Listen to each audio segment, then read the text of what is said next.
అప్డేట్స్ను అందరికంటే ముందుగానే తెలుసుకోవాలంటే ఈరోజే ఆర్టీవీ లైవ్ యాప్ని మీ మొబైల్లో డౌన్లోడ్ చేసుకోండి. నమస్కారం, నేను మీ homeopathy doctor Rajasekhar Bogadi, sure care homeopathy, Kamalapuri colony, Hyderabad. నేను ఈరోజు మీకు పంచుకోబోతున్న టాపిక్ హైపర్ పిగ్మెంటేషన్ గురించి. హైపర్ పిగ్మెంటేషన్ అంటే పిగ్మెంట్ ఎక్కువగా రావడం, అంటే కలరేషన్ ఏదైతే ఉందో అది ఎక్కువగా రావడం అనమాట. సాధారణంగా చాలామందికి ఈ ఫేస్ పైన కానీ బాడీ పైన కానీ అక్కడక్కడ ఈ పిగ్మెంటేషన్ అనేది అంటే కలర్ ఎక్కువ అయిపోవడం అన్నట్టు, నల్లగా అయిపోవడమో లేదంటే బ్రౌన్గా అయిపోవడమో రెడ్గా అయిపోవడమో రకరకాలుగా పిగ్మెంటేషన్ సంబంధించిన స్పాట్స్ కనబడుతుంటాయి. దీనికి కారణం ఏంటి అని అంటే, వీళ్ళంతవరకు మనకు కలర్ ఇచ్చేది మెలనోసైట్స్ అనే సెల్స్ ఉంటాయి మన బాడీలో. ఇవి ఈ సెల్స్ యొక్క ప్రొడక్షన్, అంటే మెలనిన్ యొక్క ప్రొడక్షన్ ఎక్కువైనప్పుడు ఈ విధంగా మనకు స్పాట్స్ అనేవి ఫామ్ అవ్వడము, లేకపోతే ఆ పర్టికులర్ ఏరియా అంతా జనరలైజ్డ్గా ఈ పిగ్మెంటేషన్ ఎక్కువగా రావడము ఇది జరుగుతుంది. అయితే ఇది రావడానికి కారణాలు ఏంటండి అని అంటే, మోస్ట్లీ ఎక్కువగా మా దగ్గరికి పేషెంట్స్ వచ్చే వాళ్ళలో ఎక్కువ మంది ఎలా వస్తారనంటే, ఎక్కువగా యూవీ రేస్ యొక్క రియాక్షన్ వలన, అంటే ఎక్కువగా ఎండోకి ఎక్స్పోజ్ అయినప్పుడు ఈ మెలనిన్ యొక్క ప్రొడక్షన్ ఎక్కువ అయిపోయి స్పాట్స్ రావడం జరుగుతుంది. అది ఫేస్ పైన రావచ్చు, బాడీ పైన రావచ్చు, షోల్డర్స్ పైన, హ్యాండ్స్ పైన అన్నట్టుగా ఎక్కడైనా రావచ్చు అనమాట. అయితే ముఖ్యంగా చెప్పుకునేదంటే, ఒక డాక్టర్గా మా దగ్గరికి వచ్చే వాళ్ళలో ఎక్కువ మందిని బట్టి చెప్పేది ఏంటంటే, ఈ హైపర్ పిగ్మెంటేషన్కి సంబంధించిన కేసెస్లో 2 రకాలు ఎక్కువగా ఉంటాయి. ఒకటి ఏంటంటే మెలాస్మా అంటారు. మెలాస్మా అని అంటే మెలాస్మా కానీ చెలాస్మా అంటారు. ఈ ఏరియాలో కానీ, ఈ చీక్స్ పైన కానీ, నోస్ పైన కానీ ఎక్కువగా పిగ్మెంటేషన్ రావడం అన్నట్టు, డార్క్గా పిగ్మెంటేషన్ రావడం, అండ్ ఈ ఫోర్ హెడ్ పైన కూడా రావడం. సాధారణంగా ఇది రావడానికి ఒకటేమో యూవీ రేస్ యొక్క రియాక్షన్ అదొకటి కారణమై ఉన్నట్టయితే, రెండో కారణం ఏంటి అని అంటే హార్మోన్కి సంబంధించినటువంటి ఎఫెక్ట్ అనమాట. కొంతమందికి ప్రెగ్నెన్సీలో కొంతమందికి ఎక్కువ అవుతుంది, ఆడవాళ్ళలో అయితే ప్రెగ్నెన్సీలో ఎక్కువ అవుతుంది, కొంతమందికి బిఫోర్ మెనోపాజ్ క్లైమాక్ట్రిక్ టైంలో ఎక్కువ అవుతుంది, కొంతమందికి మెనోపాజ్ తర్వాత ఎక్కువ అవుతుంది. అండ్ మేల్లో ఎక్కువగా ఎండలకు ఎక్స్పోజ్ అయినప్పుడు కానీ అలాంటి టైంలో ఎక్కువ అవుతుంది. అదర్వైజ్ కొంచెం డార్క్గా కాంప్లెక్షన్ ఉన్న వాళ్ళలో ఈ సైడ్కి కొంచెం 50 ఇయర్స్ 45 ఇయర్స్ తర్వాత ఈ సైడ్కి ఏదైతే ఉంటుందో ఈ పిగ్మెంటేషన్ అనేది ఎక్కువగా రావడం జరుగుతుంది. దీనికి అంటే ఈ పిగ్మెంటేషన్ రావడానికి కారణాన్ని మనం అసెస్ చేసుకొని, అవును మనం ఎక్కువగా ఎండకి ఎక్స్పోజ్ అవుతున్నట్టయితే ఈ పిగ్మెంటేషన్ వస్తోంది కాబట్టి కొంచెం ఎండకి ఎక్స్పోజ్ అవ్వడం అనేది, తప్పకుండా ఎండకి ఎక్స్పోజ్ అవ్వాలి కానీ, బట్ పిగ్మెంటేషన్ ఎక్కువగా వస్తున్నట్టయితే కొంచెం సన్స్క్రీన్ లోషన్స్ అట్లాంటివి ఏమైనా, అంటే సన్ నుంచి కాపాడుకునేటటువంటి లోషన్స్ ఏమన్నా పూసుకొని ఆ విధంగా మనం సన్కి ఎక్స్పోజ్ అవ్వచ్చు అనమాట. ఒకటి ఇంకా దీనికి వీలైనంత వరకు మనం సన్కి ఎక్స్పోజ్ అయినా కానీ మనం దానికి రియాక్ట్ కాకుండా ఉండేటటువంటి ఆహార పదార్థాలు వీలైనంత వరకు, మంగు అంటారు, మెలాస్మాని మనం తెలుగులో మంగు అని అంటారు అనమాట. అదేవిధంగా ఫ్రెకిల్స్ అంటారు. ఫ్రెకిల్స్ అంటే లోకలైజ్డ్ స్పాట్స్, అంటే చిన్న మచ్చల్లాగా ఉండొచ్చు. అవి నోస్, ఫేస్ ఎక్కడైనా రావచ్చు. అండ్ ఏ ఏజ్ వాళ్ళకైనా రావచ్చు, చిన్న ఏజ్ పెద్ద ఏజ్ అని అంటూ ఏమీ లేదు. వీటికి చాలా వరకు కారణం ఏంటంటే ఎండ నుంచే వస్తాయి. మోస్ట్లీ ఇవి ఎండ నుంచి వస్తాయి, లేకపోతే వేరే ఇన్ఫ్లమేషనో ఏదో ఉంటే దానివల్ల ఇచ్చింగ్ అయినప్పుడు కానీ, మనం ఎక్కువగా స్క్రాచ్ చేసినప్పుడు కానీ కొంచెం ట్రిగర్ అప్ అయిపోయి ఈ పిగ్మెంటేషన్ వచ్చే టెండెన్సీ ట్రిగర్ అప్ అయిపోయి ఈ విధంగా వస్తుందన్నమాట. దీనికి హోమియోపతిలో చాలా మంచి మెడిసిన్స్ ఉన్నాయి. బెరిబెరిస్ యాక్విఫోలియం అని ఒక మెడిసిన్. ఈ మెడిసిన్ని మేము కరెక్ట్గా డైరెక్ట్గా ఎక్స్టర్నల్ అప్లికేషన్ కోసం అనేసి చాలామందికి ఇస్తాం. జనరల్గా ఏంటంటే ఇలాంటివి ఇప్పుడు మనం ఎండకి ఎక్స్పోజ్ అయినంత మాత్రాన రావాలి అని అంటే ఏంటి, మన ఇమ్యూన్ సిస్టమ్ తక్కువగా ఉంటేనే మనం ఆ విధంగా రియాక్షన్ ఇస్తాం. కాబట్టి ముందు మన ఇమ్యూన్ సిస్టమ్ని ఇంక్రీజ్ చేసుకునేటటువంటి ఫుడ్స్ కానీ, ఇంక్రీజ్ చేసేటటువంటి మెడిసిన్స్ కానీ మనం తీసుకుంటే బెటర్.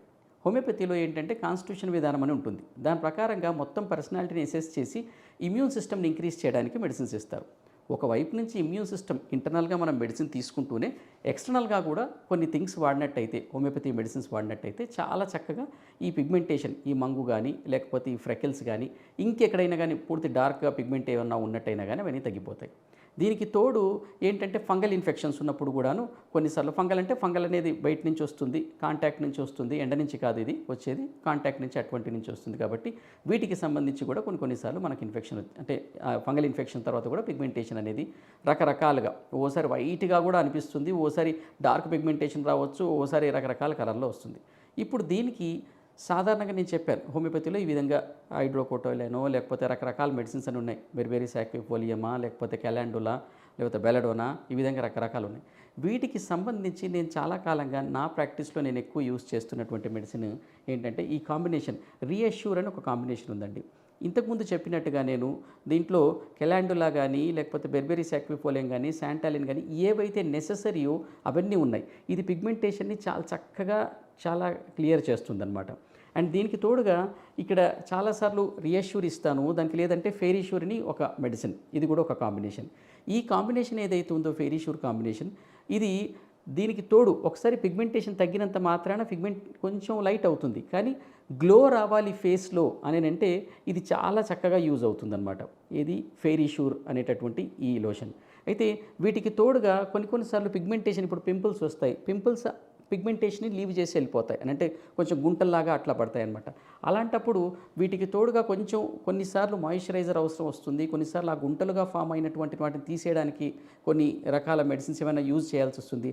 అలాంటప్పుడు ఇంటర్నల్గా తప్పకుండా ఇస్తాం, కానీ దానికి తోడుగా ల్యూమిష్యూర్ అనేటటువంటి ఈ క్రీమ్ని మేము యూజ్ చేయమని చెప్తాం అనమాట. వీటి యొక్క రిజల్ట్ చాలా బాగుంది. జనరల్గా అవసరాన్ని బట్టి ఫెయిరీష్యూరా, రియాష్యూరా, ల్యూమిష్యూరా అనేది మనం ఇవ్వడం జరుగుతుంది. ఈ చాలాసార్లు కొన్నిసార్లు ఏంటంటే ఒక 2 మెడిసిన్స్ యొక్క కాంబినేషన్ కూడా మనం యూజ్ చేయడం జరుగుతుంది. ఇప్పుడు ఫెయిరీష్యూర్తో పాటుగా మనం ల్యూమిష్యూర్ ఎప్పుడు ఇస్తాము అని అంటే, లేదండి కొంచెం ఏజ్తో పాటు కొంచెం ముడతలు పడుతున్నాయంటే ఇందులో అలోవెరా ఉంటుంది. ముఖ్య కంటెంట్ ఏంటంటే అలోవెరా అండ్ కెలాండులా.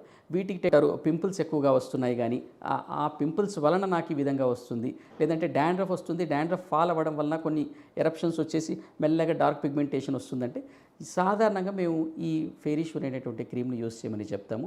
ఈ ఫెయిరీష్యూర్ క్రీమ్ ఏదైతే ఉందో ఇది జనరల్గా నైట్ టైంలో యూజ్ చేస్తాం అనమాట. నైట్ టైంలో ఎందుకనంటే జనరల్గా వీటిలో కొంచెం పసుపు కూడా ఉంటుంది, అంటే కుర్కుమా అనేటటువంటి మెడిసిన్ కూడా ఉంటుంది. కాబట్టి జనరల్గా మనం పసుపు లాంటిది పెట్టుకొని ఎండకి వెళ్ళకూడదు వీలైనంత వరకు. చాలా మంచి మెడిసిన్సే, కానీ అది వాడే పద్ధతిని బట్టి అవి ఎలా పనిచేస్తాయి అనేటటువంటిది ఆధారపడి ఉంటుందన్నమాట. కాబట్టి ఇది జనరల్గా మనం నైట్ క్రీమ్ లాగా యూజ్ చేయమని చెప్తాం. ఇవన్నీ డే క్రీమ్లో కూడా యూజ్ చేయొచ్చు. ఈ ల్యూమిష్యూర్ అయితే డే క్రీమ్లో యూజ్ చేయొచ్చు. అదేవిధంగా ఈ రియాష్యూర్ ఏదైతే ఉందో ఇది ఎప్పుడైనా యూజ్ చేయొచ్చు, కానీ ఎనీ క్రీమ్, ఏ క్రీమ్ అయినప్పటికీ కూడాను, నాట్ ఓన్లీ ఇవి, ఎక్కడైనా కానీ ఒక క్రీమ్ అంటూ ఎక్స్టర్నల్ అప్లికేషన్ పడుతున్నాము అని అంటే అది పెట్టుకొని మనం ఎండకి వెళ్ళకపోవడం మంచిది. ఇప్పుడు ఇవన్నీ హెర్బల్ థింగ్స్, ఇవన్నీ చాలా చక్కటి మెడిసిన్స్, ఇవన్నీ కూడాను ఎటువంటి హామ్ చేసేవి కాదు. కానీ జనరల్గా బేస్ క్రీమ్ని మనం వాడుతున్నప్పుడు ఎప్పుడైనా కానీ ఎండకి వెళ్లకుండా మనం నీడలో ఉన్నప్పుడు కానీ ఇంట్లో ఉన్నప్పుడు కానీ వాడినట్టయితే దాని యొక్క రిజల్ట్ చాలా బాగుంటుంది. తప్పకుండా అవసరాన్ని బట్టి ఇంటర్నల్ మెడిసిన్, హోమియోపతిగా కాన్స్టిట్యూషన్ ఇంటర్నల్ మెడిసిన్ తీసుకుంటూ ఇవి వాడినట్టయితే మీకు చాలా మంచి రిజల్ట్స్ వస్తాయి. ఎటువంటి పిగ్మెంటేషన్ ఉన్నా కానీ, ఎటువంటి ఫంగల్ ఇన్ఫెక్షన్స్కి సంబంధించినటువంటి ఎరప్షన్స్ ఉన్నా కానీ తప్పకుండా మనం పూర్తిగా క్యూర్ చేయవచ్చు. పిగ్మెంటేషన్కి సంబంధించి ఏదైతే హైపర్ పిగ్మెంటేషన్ కానీ లేకపోతే ఈ